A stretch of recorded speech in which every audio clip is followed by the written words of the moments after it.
Chaitanya Charitamrita Madhya Leela 6.174 Pranav ये महावाक्य ईश्वरेर मूर्ति प्रणव हैते सर्ववेद जगद उत्पत्ति. Chaitanya Mahaprabhu is here point by point refuting Mayavad, and he is explaining how the conclusions or the interpretations of Shankara about what the conclusion of the Vedanta Sutra is, those interpretations are misleading. So the one argument he addresses now is about maha-vakya.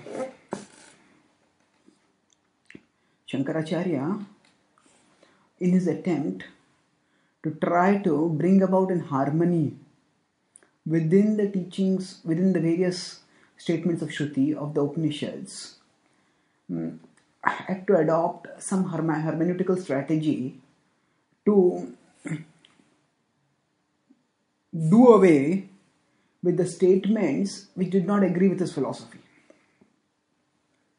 Hermeneutics is the art of interpreting scripture or studying, understanding scripture. Hermeneutical strategy means the strategy used to understand or explain scripture in a particular way. So, Shankaracharya wanted to establish a particular conclusion. The conclusion is that the absolute truth is non-dual, is impersonal, and for that purpose, to try to establish his conclusion as something coming from scripture, he needed to interpret scripture. And because although there are some statements in scripture which can be said to be giving an impersonalist import, but there are many other statements which are clearly personalist. There are many statements in scripture which clearly signify devotion and the glory of devotion, even the eternality of devotion. And eternality of devotion implies the eternality of the Lord and the eternality of the devotee. So, when such is the case, that the Lord and the devotee are when there are so many statements in scripture which talk about the eternality of bhakti, the eternality of Bhagavan, the eternality of the bhakta, then how can those statements be neglected or rejected? So, to address this problem, Shankaracharya came up with the strategy of classifying scripture into maha-vakya and lahu-vakya. So, the concept is, he divided scriptural teaching itself into paramarthik and vyavaharik. That which talks about ultimate reality and that which talks about operational reality, practical or operational reality. And he says in operational sense, there is duality. Oh yes, I am there, you are there, and I and you are different. So, we are there and Ishwar is there. And we are different and we are meant to devote ourselves to him. But ultimately we understand we are Ishwar and we go beyond bhakti. That is the paramarthik level according to Shankara's interpretation. So now, those statements which talk about bhakti, about the eternality of bhakti, about the glory of bhakti, those, according to Shankara, refer to the vyavaharik reality. And most of statements he classified as the lahu-vakya. Lahu means inferior, lower. And then, as contrasted with lahu-vakya, there is the maha-vakya, there is the great statements. And those statements in scripture which talk about the absolute truth being being impersonal, or which seemed to convey that import, he declared them as maha-vakya. So for example, aham brahmasmi, ayam atma brahma, prajnanam brahma, sarvam khalmadam brahma.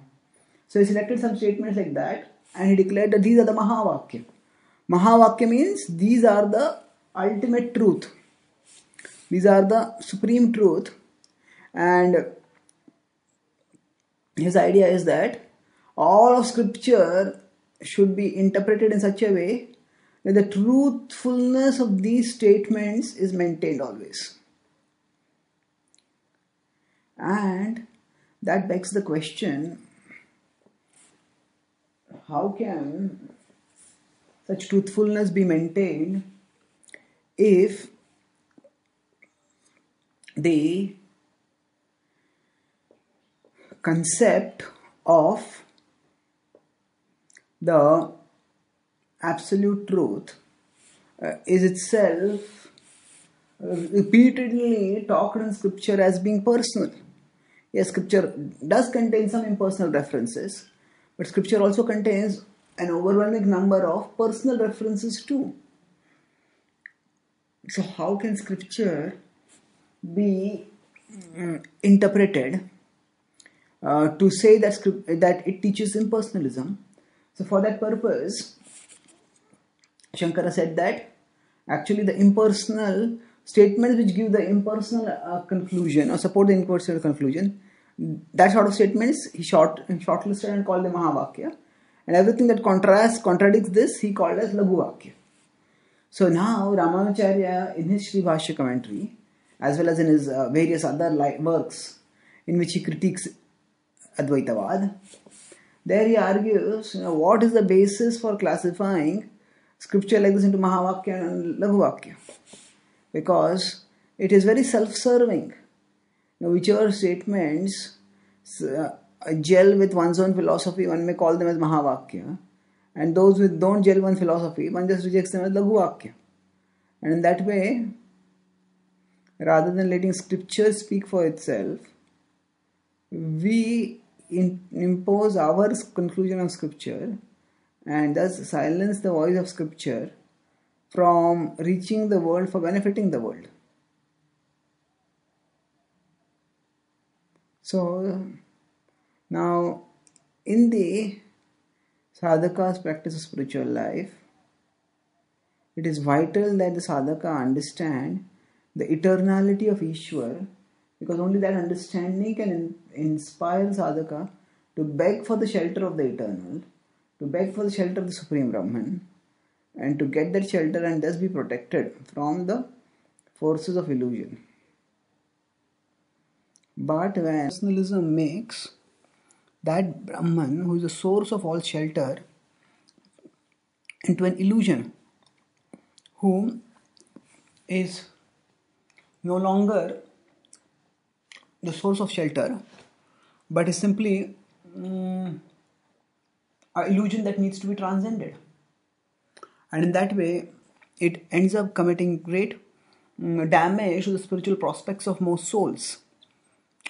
And here, Chaitanya Mahaprabhu is actually using that same strategy of maha-vakya against impersonalism by saying that actual maha-vakya of scripture is something else. It is not aham brahmasmi or ayam atma brahma. It is om. Now, it's interesting that om is often thought of as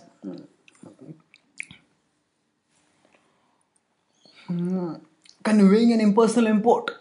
And why would Chaitanya Mahaprabhu declare om to be the conclusion, to be the maha-vakya? Wouldn't that be like playing into the hands of the impersonalists? No. Chaitanya Mahaprabhu is making strategic inroads into impersonalism and into the impersonalist mindset of Sarvam Bhattacharya by presenting concepts in a way that is acceptable, that will be acceptable to him. So Chaitanya Mahaprabhu directly says Krishnastu Bhagwan Swayam is the maha-vakya of scripture. Sarvam Bhattacharya is not going to accept that.